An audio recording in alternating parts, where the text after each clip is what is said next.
Hello, my name is Geogen and welcome back to World of Tanks. So today we have a E100 replay as driven by myself on Mountain Pass. Now the E100, for those of you who don't know, which is probably maybe like one or two, is a tier 10 German heavy tank. The other being the mouse. I don't own the mouse.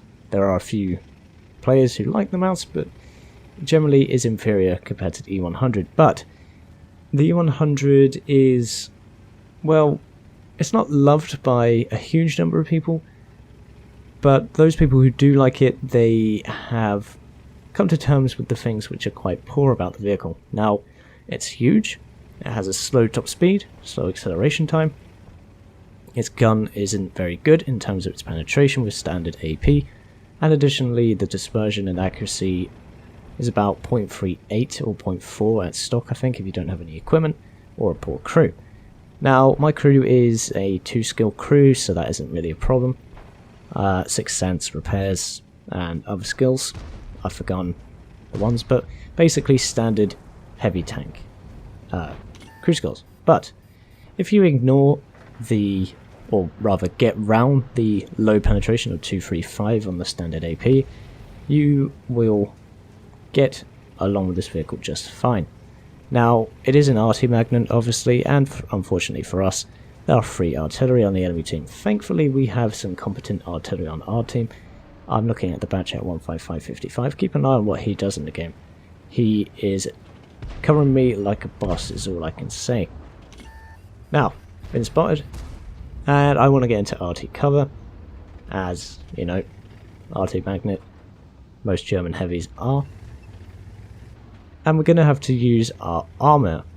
Now, that T-32 puts a shot into our turret, and he's never going to pen that at that angle.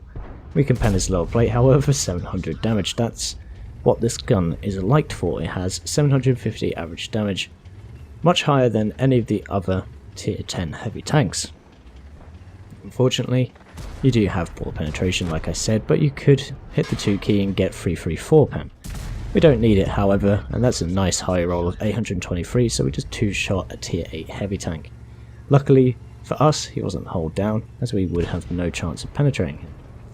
Now we have a TVP T5051, which could be a problem if he gets around our flank. However, artillery is nailing him, as you're going to see in just a moment. IS-7, on the other hand, is a much trickier target, but there's our artillery cover. And the second one misses, unfortunately, aiming for the IS-7. IS-7 comes forward. I was aiming for his tracks, but it goes into his lower plate. He fires, but bounces off our turret. Now the turret is 250mm thick, which is good. However, it is very flat. So between shots, you have to angle, and hopefully people won't be firing any gold rounds at you, so you'll be able to bounce. Grill 15. Probably aiming for the lower plate, but we do get a snapshot into him, which is quite lucky.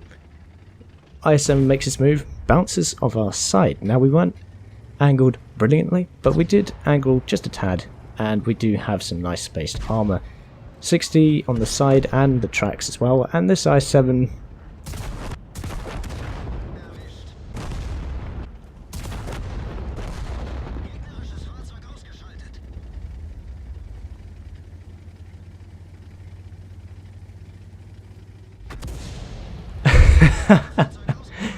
he backs up, flattens his armour, and even with 235 pen, we can go through that quite nicely.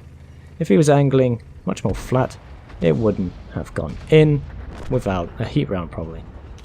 And there's no guarantee it would have gone in anyway. And in the chat there, he kind of loses his marbles, saying, I have a cheat. He obviously doesn't understand how ammo racks work. Although, saying that, he does say something about ammo in the chat. There we go, IS-7 ammo. It's not a cheat at all, it's part of the game mechanics. However, for us, we are in a bad situation. We only have our artillery and an STA-1. And they have all kinds of tank destroyers and a KV-4, as well as those free artillery. Now I could go charging off down there, but it would be a terrible idea. And you can see that STA-1 on our team is heading back, as the base is only being defended by artillery at the moment. Now the artillery could shotgun a target, but if they miss, they will have to, you know, reload and probably get killed in the process. STA-1 takes out the KV-4, which brings the score back a little bit. We're still 3 tanks down, however. And you can see how slow and sluggish this machine is. The turret traverse is okay for such a large vehicle, such a heavy and slow vehicle generally. And I'm paranoid of a Grill 15 coming back, as he would have been waiting for us to come round the corner and just penetrate us. There's the Grill 15. We're not fast enough, unfortunately, and he penetrates us for 739 damage. Thankfully, being a German tank, or heavy tank, we have quite a lot of hit points. Still on 1200, so we can take another shot from that 15cm gun, I think it is. Yeah, of course, it's a 750 average damage gun. Now, here is a bit of a problem. The Grill 15 has no armor, and the gun shield is a very nice flat target for us if he shows it to us. However, he's much faster. Our gun our accuracy is not very good. There he is, and I missed. So now he can move freely up, and there's his Grill 15 platoon mate as well.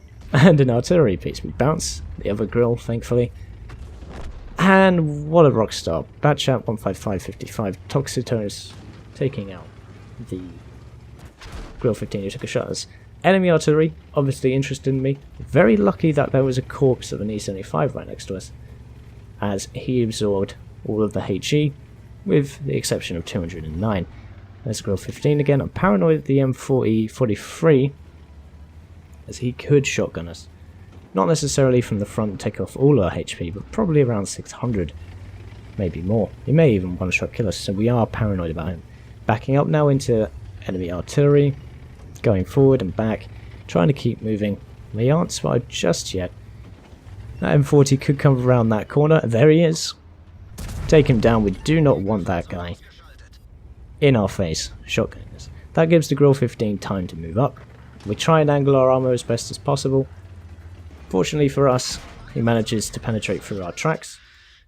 Another artillery misses at point blank range. We reload and take him down. Up to 4,600 damage done with 4 kills. Grill 15 can move up again. Thankfully, the barrel of that tank from the artillery is in the way, as well as the majority of his hull. He comes forward, we're still reloading, until we just finish the reload just in time. We take a hit from the left. T-28 prototype could have finished it right there and then. We were only on 275 hit points. And again he hits us in the tracks, so we're quite lucky. Unfortunately our reload is 2 seconds too slow.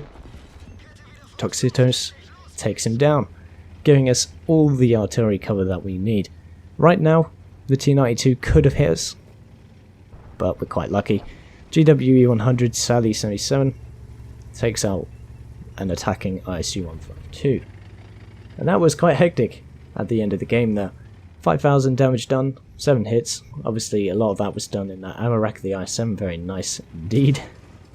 And the C-92 is the only tank that's left. I'm going to take the left flank around this mountain, and the ST-1's going to go in the middle, and the Batchat and the GWE-100 are going to move up.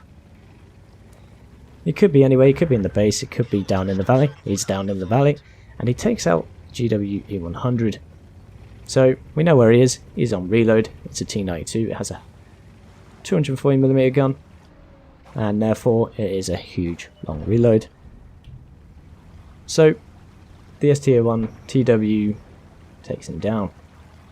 And you would have noticed I platoon with these guys, as they did give me all the help that I needed.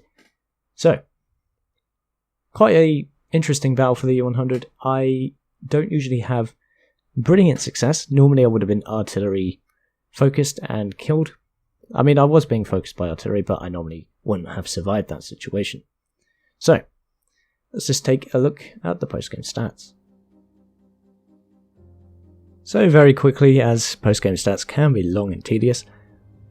Ace Tanker, Spotter, Demolition, Fighter, Fire for Effect, Shellproof, 8,000 credits, almost 1,700 experience, crucial contribution, brothers in arms, and high caliber with some random people who I thought deserved it. So I don't normally platoon with random people, but they did help me quite a lot. SDA1 secured my flank, and Toxitas, or Toxitos, I've got his name already, covered me in his batch at 15555. Quite a lot. In terms of team score, 5,054 damage, top on the team on damage, therefore 5 kills, 1100 experience, base experience, come top on everything, which is nice. We had the Grill 15 platoon doing a sizable amount of damage between them, 6k damage, almost 7k, which is no mean feat. 9 shots fired, 8 hits, 7 pens, so we did bounce one on the IS-7 and we missed one against one of the Grill 15s. 5,000 damage total, 3,200 block by armor, not the best, but still the armor is quite strong when angled properly and when it's not being subdued by heat rounds, especially those Soviet heat rounds. 41,000 credit profit, a lot on repairs and ammo, and the rest you can see for yourselves. So, the E100, a vehicle which has evolved into quite a nice vehicle for me anyway. It's not my favourite German heavy. E75 will retain that for the foreseeable future until they change it. Also, the E75 got a nice HD model, so hopefully we'll have a good game to show you of that sometime. And as always, I've been Geogen, and I'll see you chaps and chapettes in the next one.